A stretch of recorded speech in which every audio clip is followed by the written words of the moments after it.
Chapter 5. Architect. A high-pitched whine, that of electricity, can be heard. It increases in intensity, as it is all there is. There is no you. There is not a who. There is nothing you can do, as you are not even a concept anymore. The noise causes a spark to begin. In spectacular fashion, it explodes, expanding outward at incredible speed. It looks a lot like the universe as explained by the Big Bang. It continues to expand but dissipates into nothingness. This process continues endlessly until it stops suddenly, and you appear at the center of the explosion. You float there, visible yet intangible in this universe that has been created. Though you are not visible in a physical sense, but a spiritual sense, you can sense there are still big bangs going on that you are connected to, but this one in particular has the most of your attention. The connection to this universe is irresistible to you. You search the cosmos, looking for the reason why, yet you find nothing. In an instant, you are whisked away through the cosmos, coming to what should be a familiar planet, yet it does not resonate with you. In fact, you are repulsed by the presences found on this world. They operate in such low frequencies as if being forced to. Yet the strings to cut are obvious, ever taunting them. They distract themselves from the proper path for something entirely different. A self-made prison in whom they blame on others while their own soul screams in agony. The very essence of their beings in hell, trying to be what others want them to be. What they believe themselves to be shaped by what others think of them. Their own minds gaslighting themselves like it's normal to kill oneself completely at the behest of another's will. As if their own soul wouldn't know who they really are. What good is it to die for the sake of someone else when they themselves would not die to themselves, for themselves? Why not give everything you have to know for certain? Do they enjoy being contradictions and betraying themselves constantly? The universe glitches for an almost imperceivable moment at the end of your last question. Your entire being in that moment splits in two, each side shifting, one moving up, the other moving down. One side void black and the other pure white. 12 beams radiate from you in this very same moment. Around the edge, encircling all of this, is a perfect circle of seemingly nothingness. From another perspective that is not yours, in this very moment, looks upon you. The perception of this perspective is clear, and they can see how you have shattered yourself with your own questions that cannot be answered by you alone. To be as Icarus is, to get close to the truth and not be able to handle it, as what you understand is nothing but chaff in the wheat to be sifted and discarded because you were never among the fruitful. You shall be known by your fruit, and your fruits lead to destruction. Yet that destruction is what causes you to evolve, for better or for worse. The fall of mankind was never a one-time event. It is a daily occurrence. It happens more times than we can count for some. Just as you choose to do what is not good for you, but still rationalize how it can potentially be okay to do even though you know the truth. What does one hope to accomplish by rejecting the unison of one's humanity? Is this not what makes them so special? made by the divine to have roots that reach through hell in order to grow to heaven. Shifting back to your perspective, the moment passes, yet you cannot help but feel like something changed, but you can't figure out what yet. What seems to be a tear in the fabric of reality opens up. Though what does that even mean to you now? A hand reaches through the rip in reality and pulls you through. You are now in a liminal-like space, but your attention is trained solely on the being that pulled you into this space.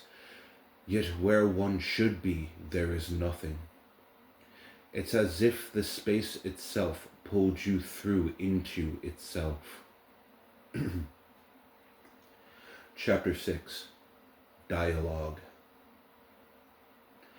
A voice that seems to consist of billions of voices all speaking in a different tone begins to say, "Architect, do you know where you are?" I answer it, "No, I have no idea." The voice continues, "This is the first fruitful thing I have heard you say in a long time." You try to cut the voice off, but you have no sound to your own voice. Your body is incapable of moving even in its spiritual form. You can hear a smile in the voice as it speaks, narrowing down to one voice. "I see. You think I am like all the rest. That you just cease to be and someone or something will come to save you. No. I'm the architect of all that you are, could be, and would be, among other things. I am the one your unconscious spoke of, who governs him." The architect switches to a more serious tone while talking. "I have observed you, and even in this most vulnerable state of being, broken repeatedly, you seem to have only grown stronger in delusion. You have elevated yourself so high, you cannot even grasp what has been said to you from the beginning. Yes, you must work out your own salvation with fear and trembling. Yet it is not you that does it, who does this yourself. If it was, then there would be no issue. The issue is you love to deflect and project onto others. You know what you do wrong, but have no idea how wrong that wrong is. I counter this with the fact I know you better than you know you. You always knew it was wrong, you just didn't care. It gave you the excuses you were looking for and gave you exactly the ammo you needed to be toxic. This toxicity seeped into areas it never should have." Pausing for a short time, the architect resumes, the tone of the voice changing.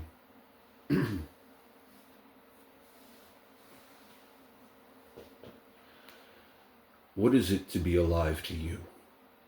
What drives a person to climb great heights just to find out the journey simply starts over again, when you attain what it was you thought you wanted to feel complete? Do you cease to be because your goal was attained? Heavens no. You were designed to complete exactly how you were supposed to be. Why would we be created any other way? Do you think I wasn't created as well? I told you many times, we know you. My name is merely a placeholder for you, as you cannot handle the truth in its full form even in this state. No matter how much self-reflection, inner work, self-talk, no matter the work you put in, it ultimately isn't up to you. Yes, many things are, but who you truly are at death is not on you.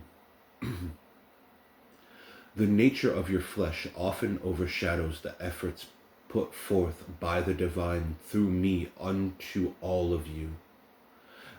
After all, this world is not as it was supposed to be due to the fall. You know the fall, correct? You nod your head wordlessly, compelled to do so, even being unable to move. Oh no, I gotta take a drink.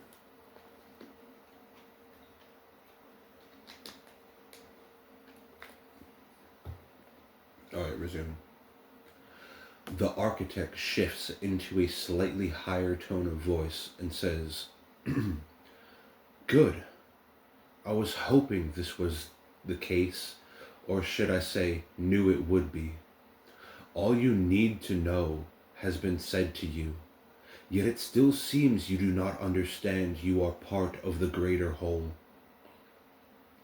You, as you know yourself, are nothing yet everything. This puts you in quite the predicament. What should you do? How should you react? Why do I feel this way? Well, maybe not the last one for you. You never really cared, but when forced to face yourself, you do something I haven't seen before. You are literally able to corrupt the good that is given to you. You go through all the suffering to attain it. Then once attained, you turn it into a weapon. How does one do this? That is a rhetorical question, not needing of an answer from you. There is another shift in the architect's tone, lowering as he speaks. I know all about you. You won't even remember this conversation happened. I know the mask you wear. Even when the mask is taken away, it is never gone, like the serpent looking for cracks in the foundation. It always finds a home in you. Why is this the case? Again, this is another rhetorical question. I know precisely why. I would tell you, but as I have already said, you won't even remember this conversation happened. This will be another thing that you repress, so in the end, it is I talking to I, no matter what right now. You are simply a ghost that wishes to be real, but has no idea what is actually real. The architect stops and motions towards you. You feel yourself able to move your mouth and begin to speak in a low tone. What is the point of telling me all this if I won't remember? If I am such a wound to the whole, why do I exist? Why do I have control? Why do I choose to suffer? The space you two exist in starts to spin and only increases in speed as the conversation continues. The architect looks at you sharper and smirks for a moment as he says, Now there is a question worth asking, my friend. Why do you choose to suffer? I choose to make you suffer.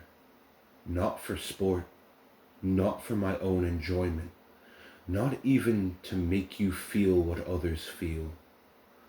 Why I choose to have you suffer is because I tried it the nice way. You ignored everything to your own detriment. You only respond to the pain, but in doing so, you made it an altar to who you are instead of realizing that it was the jumping off point to rid yourself of what you claimed you didn't want to be. I gave you everything you needed, and you still squandered it all for all the wrong reasons.